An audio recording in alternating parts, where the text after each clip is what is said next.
Welcome back. Welcome back. Today we're yapping about what the hell happened to Kyler Murray and the Arizona Cardinals. Let's go. When you think about Kyler Murray, you think about one of the most successful quarterback careers a QB could ask for. High school, 3 state titles. Best Texas State player of all time at the quarterback position. Goes to college. Transfers to Oklahoma for a year, wins the Heisman, gets drafted in the first round of the MLB draft. He was on a trajectory no one else could imagine, honestly, in life. Really, that he's a super athlete.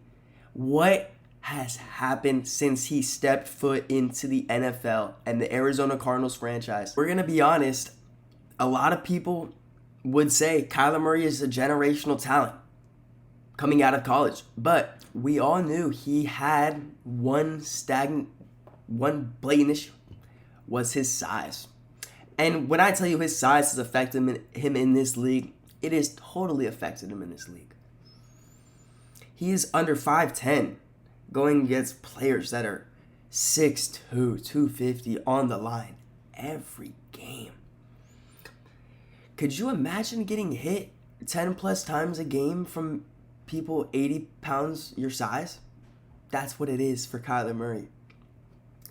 If we're going to be honest, it started there and it began with the coaching staffs.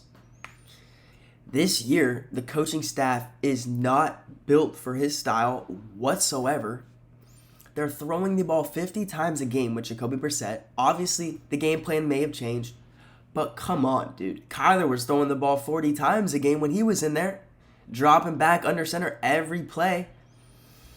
They had a bottom 5 O-line in pressure rate.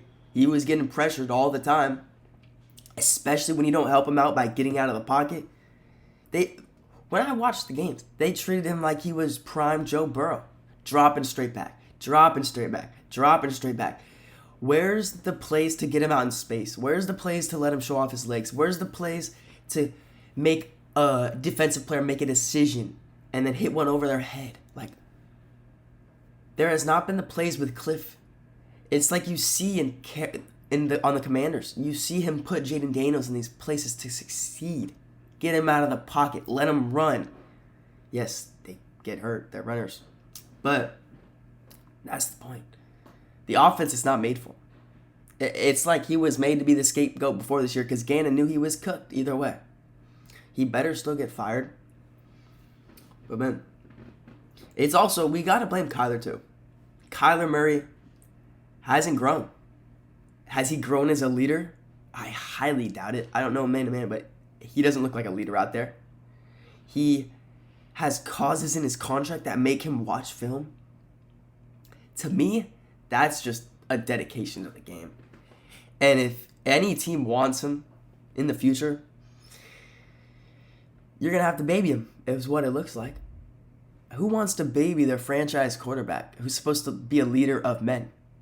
Not a lot of people want to deal with that. Especially, he's 28 now? Dude, grow up. You're Baby Yoda for a reason. Like, come on. His first years were on the trajectory to be, dude, he was beast. With Cliff, they made the playoffs, I think, one time. They had under 500 record in total, but that's expected. It was his first 5 years of his career. He won Rookie of the Year. He was making improvements every year. In 2018, they were 13th in overall offensive efficiency. Like, they had a goated ground game. He was running the ball like a madman. He would get in open space, and you're like, he's one missed tackle away from going on a house call. And it kept progressing better and better for Kyler. In 2020, he threw for almost 4,000 yards, 26 touchdowns. Like, he was on a mission, man. And then it just all crumbled after this wild card game. Like, in 2020, they weren't that great. They had an average season. And then 2021, it was like, here's Kyler Murray. His big year, his MVP season. They start off 7-0, And then they hit this stagnant point after he misses a couple games, gets injured. They finish the season 11-6, tumble into the playoffs, tumble into the Super Bowl champs of that year, the LA Rams, and get their butt beat up. They got destroyed. This was a mentally demoralizing game for this franchise, Kyler and Cliff Kingsbury. It was never the same after this game. They had an amazing season that year, top 10 in the NFL in both scoring and offense. But man, that's the thing with Kyler. Sometimes you think you're watching the next great thing at quarterback, then you're watching a toddler in a candy store. It is really that simple with Kyler Murray. Once he gets flustered, game's gone. You've lost.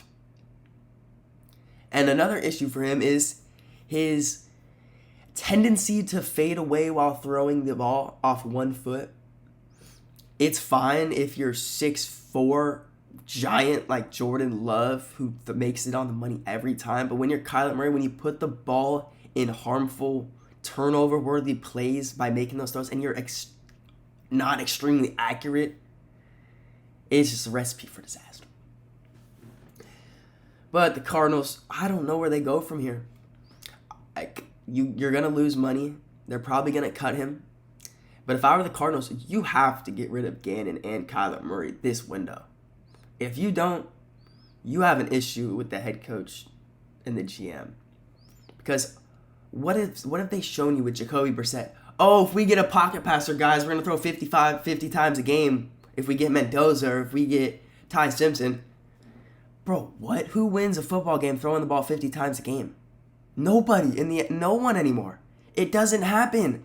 Unless it's 40-40. Joe Burrow doesn't even throw the ball 50 times a damn game. It's totally on the coaching for me.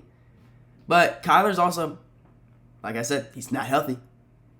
He gets a little gimpy. He's always, dude, it's like NCAA. Wear and tear is real for Kyler Murray. He is tiny. He feels those hits the next day, the next week. And he gets hit a lot. And he gets targeted because he's small. Players want to kill him. Trust me. That's how human brains work. I see someone smaller, I'm going to fucking kill him. That's what defensive linemen do to Kyler Murray. It's facts. But, dude, the only way Kyler is going to be better in the NFL is if he gets out of his own head. Drop COD, start watching film, start taking pride, or else, dude, you're never going to get another big contract again. And maybe that's what it stems from. Maybe he got his contract and kicked his feet up and said, I'm good. Maybe that's it. That could easily be it. Kyler is, I think he could still be an above average quarterback. Especially, I hope the Cardinals light lighter fluid under his ass. Just like the Panthers did to Baker.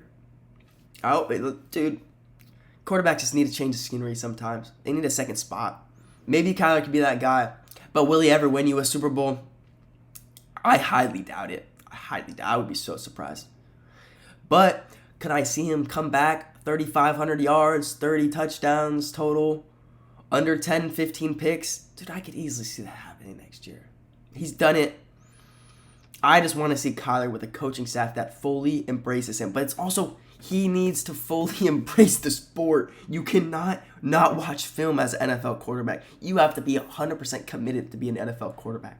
If not, he won't even be signed next offseason, if we're going to be honest. He won't be signed if he doesn't prove he can watch film. My whole thing is, if Caleb Williams, the most inaccurate quarterback in the NFL, is winning games, playing winning football, why can't someone do it with Kyler Murray? Vikings, where you at? Mr. O'Connell, come save another quarterback's future. But what's next for Kyler Murray? Where do they go from here? The Cardinals are probably going to cut him before the new year, where he gets $22 million guaranteed.